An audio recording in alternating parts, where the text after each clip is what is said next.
पिता की वसीयत पूरी करने का फल कहानी। एक बार एक बहुत ही नेक और ईमानदार आदमी था। उसके एक बेटा था। जब उस आदमी के मरने के दिन करीब आए तो उसने अपने बेटे को बुलाया और दो बातें कही, जिसमें पहली बात ये थी कि कभी भी खुदा की झूठी कसम नहीं खाना। दूसरी बात ये थी कि मैंने जिनका ऋण लिया है उसको चुका देना। दोस्तों, ये कहानी एक ऐसे बेटे की है जो अपने पिता के मरने के बाद भी उसकी आज्ञा का पालन करता है और अपने बाप की वसीयत पूरी करने पर खरा उतरता है और उसका बदला, फल, उसको मिल जाता है। इस हिंदी कहानी में आपको माँ बाप के प्रति प्रेम भाव से रहने और उनकी बात मानने की प्रेरणा मिलेगी। जब वो आदमी मर गया तो लोगों को पता लगना ही था और उन्होंने ये भी पता लगा लिया था कि उसने अपने बेटे से कर्जा चुकाने की बात कही थी। अब सभी लोग इससे फायदा उठाना चाहते थे।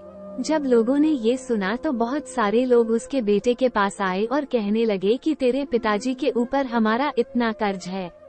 लोगों का ये हाल हो गया कि एक एक आदमी आता था और कहता था कि तेरे बाप के लिए मैंने इतना धन दिया था और मुझे इतना ही चाहिए।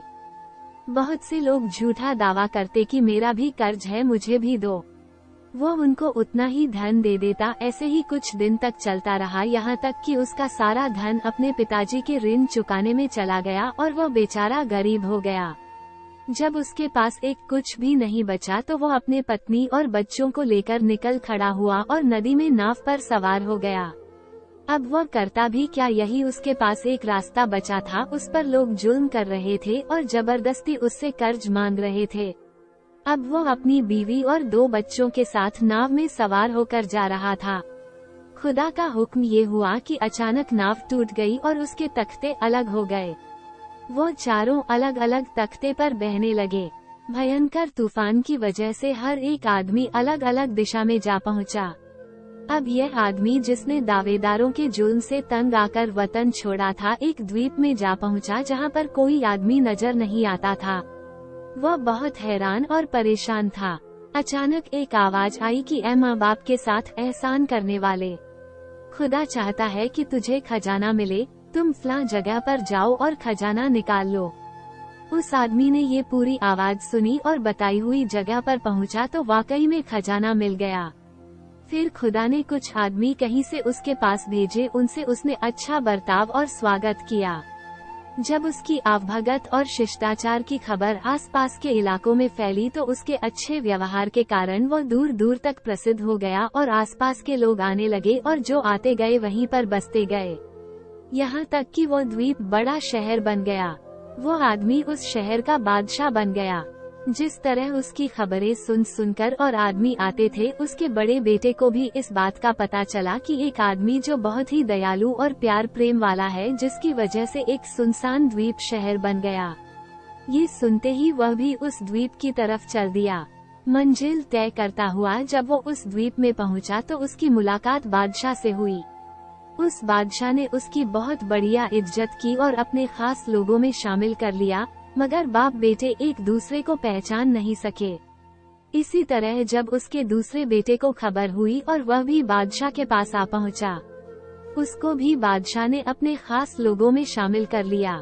अभी तक ये तीनों बाप बेटे एक दूसरे को पहचान नहीं पाए थे। अब बादशाह की बीवी का हाल सुनिए, जो नाव से बहकर किसी दूसरे द्वीप में जा पहुंची थी और एक आदमी ने उसे अपने घर में रख लिया था। जिस आदमी ने उसको रखा था उसको भी बादशाह की खबर हुई कि बहुत ही अच्छा आदमी है, जिसकी वजह से एक सुनसान द्वीप शहर बन गया है। तो यह आदमी भी उस औरत को साथ लेकर बादशाह के द्वीप की तरफ चल पड़ा।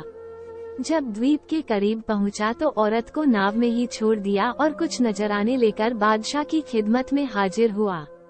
बादशाह ने उसकी इज्जत और आवभगत के बाद कहा कि आज रात यहीं गुजारो। उसने कहा, मैं नाव पर औरत को छोड़ आया हूँ और उसकी तमाम बातों का जिम्मेदार मैं ही हूँ।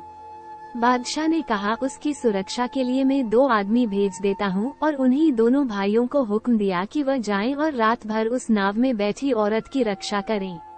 जब वो दोनों भाई नाव पर पहुँचे तो आपस में कहने लगे कि हमको इस औरत की हिफाजत के लिए भेजा है, कहीं ऐसा ना हो कि नींद आ जाए, इसलिए आपस में कुछ बात कर लेते हैं।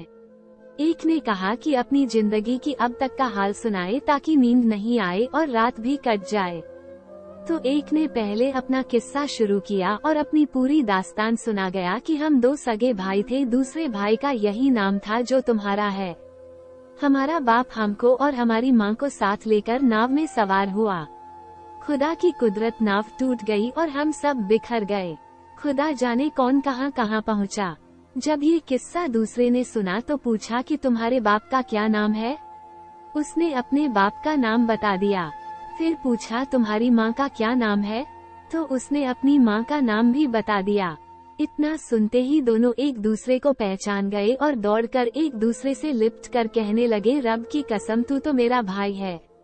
वो औरत जो नाव में बैठी हुई थी, जो हकीकत में उनकी माँ थी, दोनों की बातें सुन रही थी। जब सुबह हुई और वो आदमी नाव पर आया तो देखा कि औरत बहुत गमगीन और उदास बैठी है। ये देखकर उसका माथा ठनका और गुस्सा आया और वो उल्टे पांव बादशाह के पास गया और यह बात बताई। बादशाह ने हुक्म दिया कि तीनों आदमी हाजिर किए जाएं। जब हाजिर हो गए तो बादशाह ने औरत से पूछा कि इन्होंने तेरे साथ क्या किया जो तू इतनी उदास और गमगीन है। वो औरत बोली कि ऐ बादशाह, इनको हुक्म दे कि यह अपना रात का किस्सा दोहराएं। बादशाह ने हुक्म दिया। जब उन्होंने अपना किस्सा सुनाया तो बादशाह भी उनको पहचान गया। बादशाह ने तख्त से दौड़कर उनको अपने सीने से चिपका लिया और कहा, कसम अल्लाह कि तुम मेरे बेटे हो। उधर वो औरत भी बेचैन हो गई और तड़प कर बोली, कसम अल्लाह कि मैं इनकी माँ हूँ। अब वो चारों मिलकर बहुत खुश थे। दोस्तों, ये कहानी थी एक होनहार बेटे की जिसने अपने बाप की वसीयत को पूरा किया और उसका फल, इनाम, उसको प्राप्त हो गया। इस कहानी से हमें ये प्रेरणा मिलती है कि माँ बाप की आज्ञा का पालन करने और उनकी सेवा करने से हम कामयाब होते हैं। अपने माता पिता की सेवा करने से ईश्वर भी खुश होता है। दूसरी बात ये भी है कि ईश्वर जब चाहे किसी को भी मिला सकता है और जब चाहे किसी को भी जुदा कर सकता है। हमारे चैनल पर आपको ज्ञानवर्धक मोटिवेशन स्टोरी वीडियो बस सुनने देखने के लिए मिलेंगे, जिससे मानव जीवन के लिए अच्छा संदेश मिलेगा। इन शिक्षकों को ग्राह्य करके अपने जीवन को धन्य बनाए। जय श्री जय कृष्ण, जय श्री भोलेनाथ। धन्यवाद मित्रों, आप सभी का बहुत बहुत स्वागत।